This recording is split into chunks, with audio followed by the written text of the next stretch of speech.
नमस्कार, स्वागत है आपका अपने YouTube चैनल यूनिवर्सिटी इंडिया में।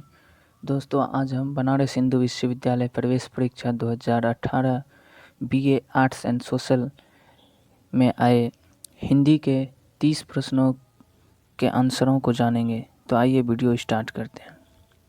दोस्तों, पहला प्रश्न यानी 191वां नंबर है, महात्मा गांधी किस भाषा को भारत की राष्ट्रभाषा मानते थे? इसके ऑप्शंस हैं ए अंग्रेजी, बी गुजराती, सी हिंदी, डी तमिल। सही आंसर है सी हिंदी। अगला प्रश्न है, भारत के किस राजनेता ने संयुक्त राष्ट्र संघ में पहली बार हिंदी में भाषण दिया? इसके ऑप्शंस हैं ए इंदिरा गांधी, बी अटल बिहारी वाजपेयी, सी मोरारजी देसाई, डी चंद्रशेखर। इसका सही आंसर है बी अटल बिहारी वाजपेयी।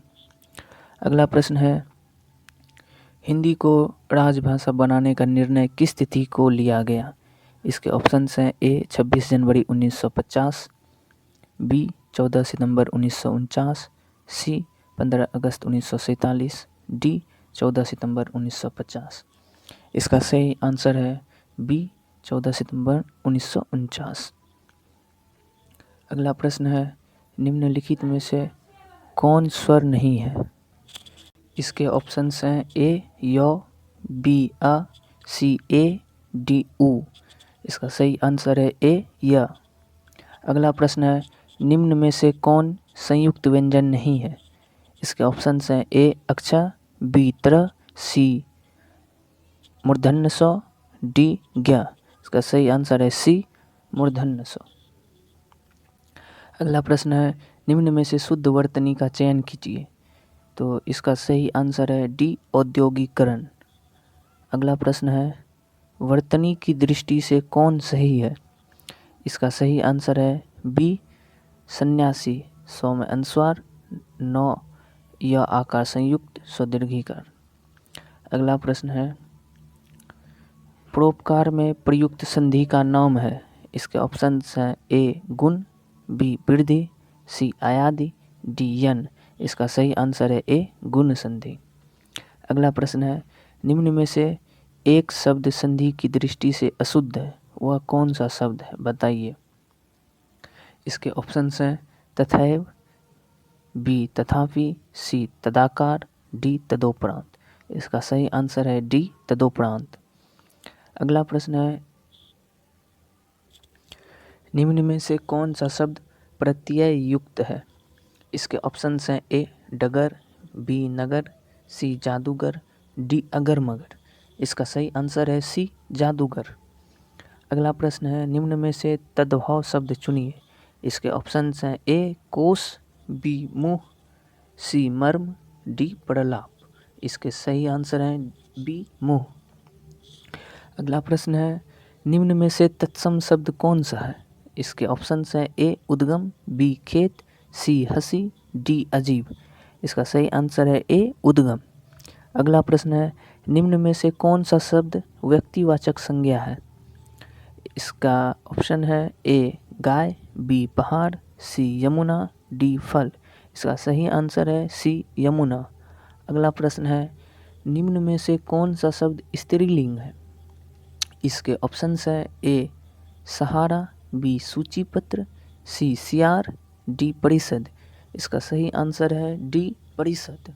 अगला प्रश्न है, वृक्ष से पत्ते गिरते हैं, वाक्य में किस कारक का द्योतक है? वाक्य में से किस कारक का द्योतक है? इसका ऑप्शंस है ए अपादान, बी करण, सी संप्रदान, डी संबंध। इसका सही आंसर है ए अपादान। अगला प्रश्न है, निम्न में से विशेषण शब्द कौन सा है? इसके ऑप्शंस हैं ए शंकर, बी विश्वनाथ, सी शिव, डी शैव। इसका सही आंसर है डी शैव। अगला प्रश्न है, निम्न में से कौन सा शब्द हवा का पर्यायवाची नहीं है? इसके ऑप्शंस हैं ए अनिल, बी अनल, सी समीर, डी वायु। इसका सही आंसर है बी अनल। अनल मतलब आग होता है। अगला प्रश्न है, महान का विलोमार्थक शब्द है? इसके ऑप्शंस हैं ए अल्प, बी कृपण, सी अनुचित, डी क्षुद्र। इसका सही आंसर है डी क्षुद्र।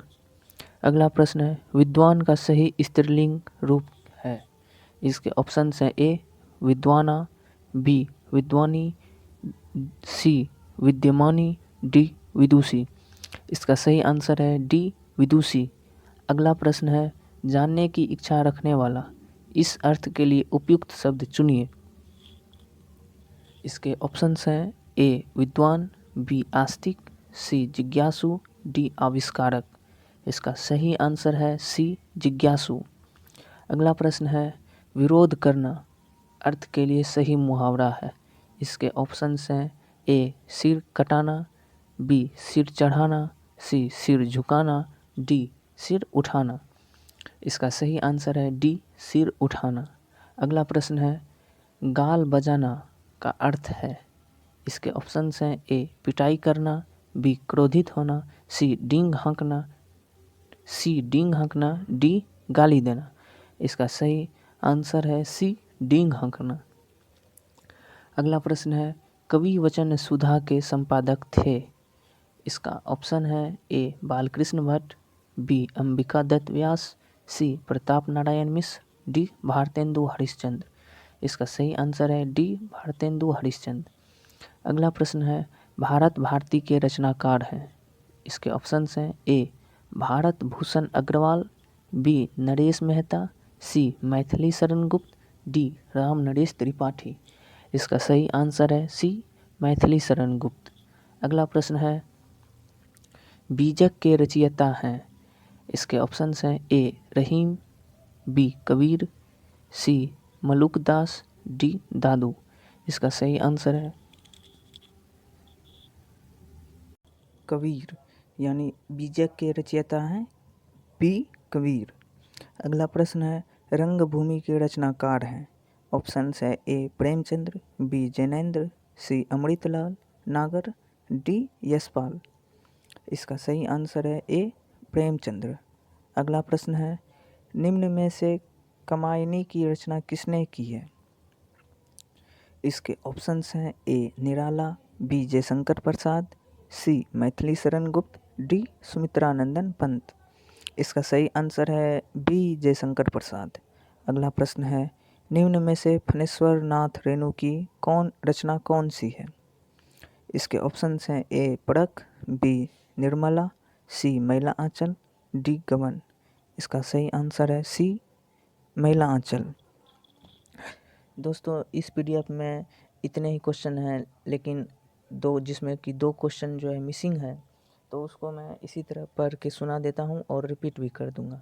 तो अगला प्रश्न यानी 179वां नंबर है, विश्वात्मा में कौन सी संधि है।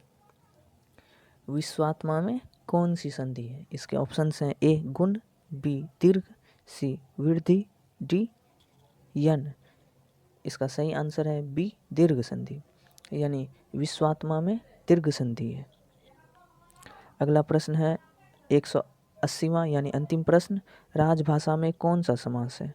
इसके ऑप्शंस हैं ए बहुव्रीहि, बी कर्मधारय, सी तत्पुरुष, डी अव्ययी भाव। इसका सही आंसर है सी तत्पुरुष, यानी राजभाषा में तत्पुरुष समास है। तो दोस्तों, 30 क्वेश्चन यहीं होते हैं समाप्त। और यदि आपको वीडियो अच्छा लगा हो तो वीडियो को लाइक करें, शेयर करें और इसी तरह के वीडियो के लिए चैनल को सब्सक्राइब ज़रूर करें। आपका बहुत बहुत धन्यवाद।